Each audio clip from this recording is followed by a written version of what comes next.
Good evening. Thanks for joining us. Science is full of accidents that produced great inventions. Penicillin, Teflon, even cornflakes were all developed through happenstance. Something developed in the lab that wasn't planned. And out of it came a product we can't do without. And tonight, how a little luck and hard work have brought us a new discovery. It's a miracle substance called Starlite. It resists flames, even the intense heat of a nuclear flash. No one knows how valuable it will be, but as John Scott reports, it has a most unlikely inventor and a secret formula that a lot of people would like to get their hands on.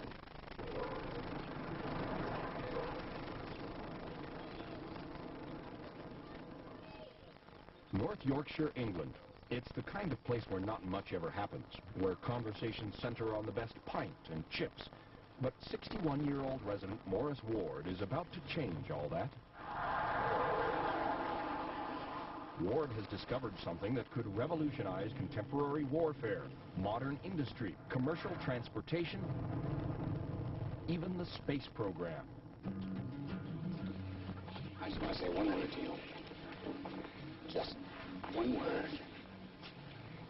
Yes, sir. Are you listening? Yes, sir, you. Plastics. Morris Ward has invented a new, almost indestructible plastic. And just who is Ward? An award-winning chemist? A physicist? An aeronautical engineer? Not really. I spent quite an amount of time doing hairdressing. A hairdresser? He used to set my hair. He was a good hairdresser. He had a good reputation. I think he won a few competitions anyway. I'm not sure what we've got here, Shotty. But if we've got what I think we've got something.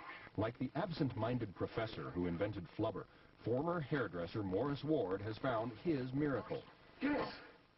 He calls this revolutionary discovery Starlite, or my plastic, and keeps it not in a safe or an armored car, but close by his side in a simple glass jar. Looks like cake flour or plaster. Yeah, that's right. His plastic, Starlite, can be rigid or rubbery. It can even be paste. But whatever the form, when Morris applies his invention to another surface and then applies heat to that surface, well, watch what happens. And you can see A plastic that refuses to burn. A discovery that any Nobel Prize-winning scientist would envy.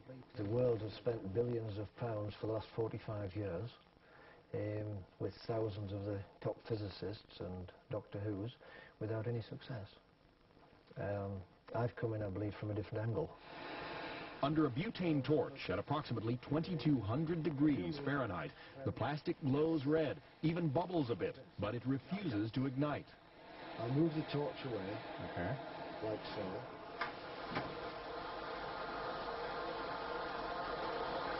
You can barely feel it. Whoa. You know what it does, but you don't necessarily know how it does what it does. I'm perfectly happy to say that it is what it is and it does what it does. Morris isn't the only one puzzled by its behavior. Some of the top scientific minds in Britain and the U.S. haven't figured it out either. We don't still quite understand how it works, but that it works is undoubtedly the case. Sir Ronald Mason is the former chief scientific advisor for the British Ministry of Defence. I started this path with Morris being very, very skeptical of it. I became totally convinced of the reality of the claims. Today we've been getting progressively hotter. In America, the National Aeronautics and Space Administration is interested in Morris's plastic. Program manager Rudy Naranjo is heading NASA's inquiries. Well, the reason it makes it so special, this material, is because it does so many things. It's only just one material. Take, for example, those troublesome space shuttle tiles, the ones that keep falling off. Had Starlite been available when the shuttle was designed, it might have been a lighter and less expensive alternative to the tiles. NASA is now eyeing Morris's plastic for its new aerospace plane and for other uses on the shuttle. Any place where there's heat, it'll have applications. Any place where there's radiation comes right here, it has applications. NASA's interest in Starlite was first sparked by an article in Jane's International Defense Review. It told how Starlite, in tests, withstood the most intense forms of energy, For example, lasers that would normally burn through half an inch of steel in a couple of seconds did little damage to the surface of Starlite. They went in sort of 5, 4, 3, 2, 1, and nothing happened. It must have amazed even you. Well, it did, obviously. I was relieved. I mean, they were trying to shoot my bit of Starlite down. I didn't think it would do it. But Starlite's done even more than that. It has withstood simulated nuclear flashes in tests conducted by England's atomic weapons establishment and by NATO. We took on the fluence of 70 kilocalories. 3 can vaporize a human being. Okay? It then took on the blast, which I've seen shred an aircraft, and it came back unscathed. There are many potential military applications. Coat a tank or a bomber with Morris's plastic and protect it against the most frightening weapons of the future battlefield, lasers and maybe even nuclear bombs. Morris focuses on more practical ideas. Every day of the week you read about some family having been burnt through a house fire. And I feel that it's something whereby we should make it available to the average family to spray up the furniture, the carpets, the curtains, whatever, to prevent that sort of thing happening. Question is, how did a formula like this spring from the mind of a man who spent most of his adult life cutting and coloring the hair of the village ladies? Well, it seems Morris has always been somewhat of an experimenter. Oh, I remember him dyeing people's hair most peculiar colors. In the mid-70s, Morris decided to try a new experiment, and with his family, he opened a recycling business, first paper, and then plastics. It was the 1985 Manchester air disaster, in which 54 people died, that prompted Morris to begin his research into fireproof plastics.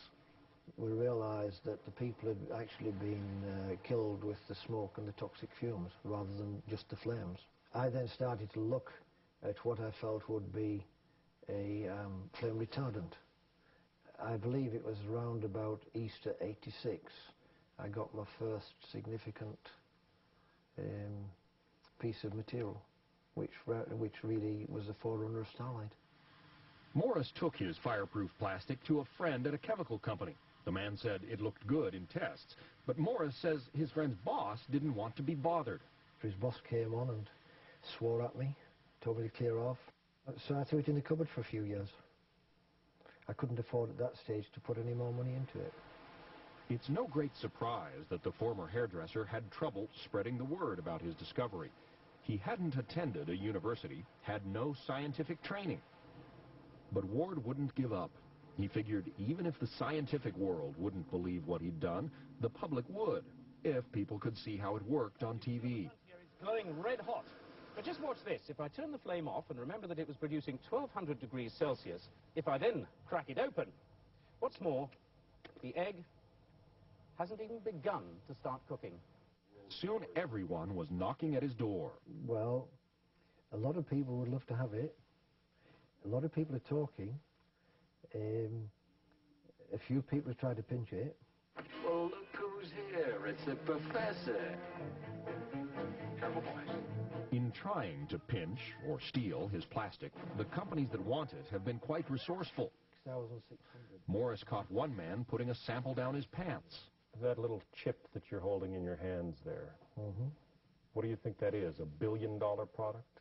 People have said about it being multi-billion as a market value. I mean, you value it for me. The world's been searching for it. They've spent billions of pounds on it, you know, so what's it worth? So what is this? It's no wonder that Morris keeps his mixture of 21 ingredients a secret. He refuses to patent Starlite because he doesn't want to publish the formula, and he withstands even the most persistent inquisitions. All right, Morris, what's in it? Suppose a bit of flour and baking powder. The actual composition of Starlite is known to Morris and one or two members of his family only. It's all up there. You won't write anything down on paper. Jane Ward is the third of Morris's 4 daughters and says she and the rest of the family often wish Morris would take the best offer and be done with it.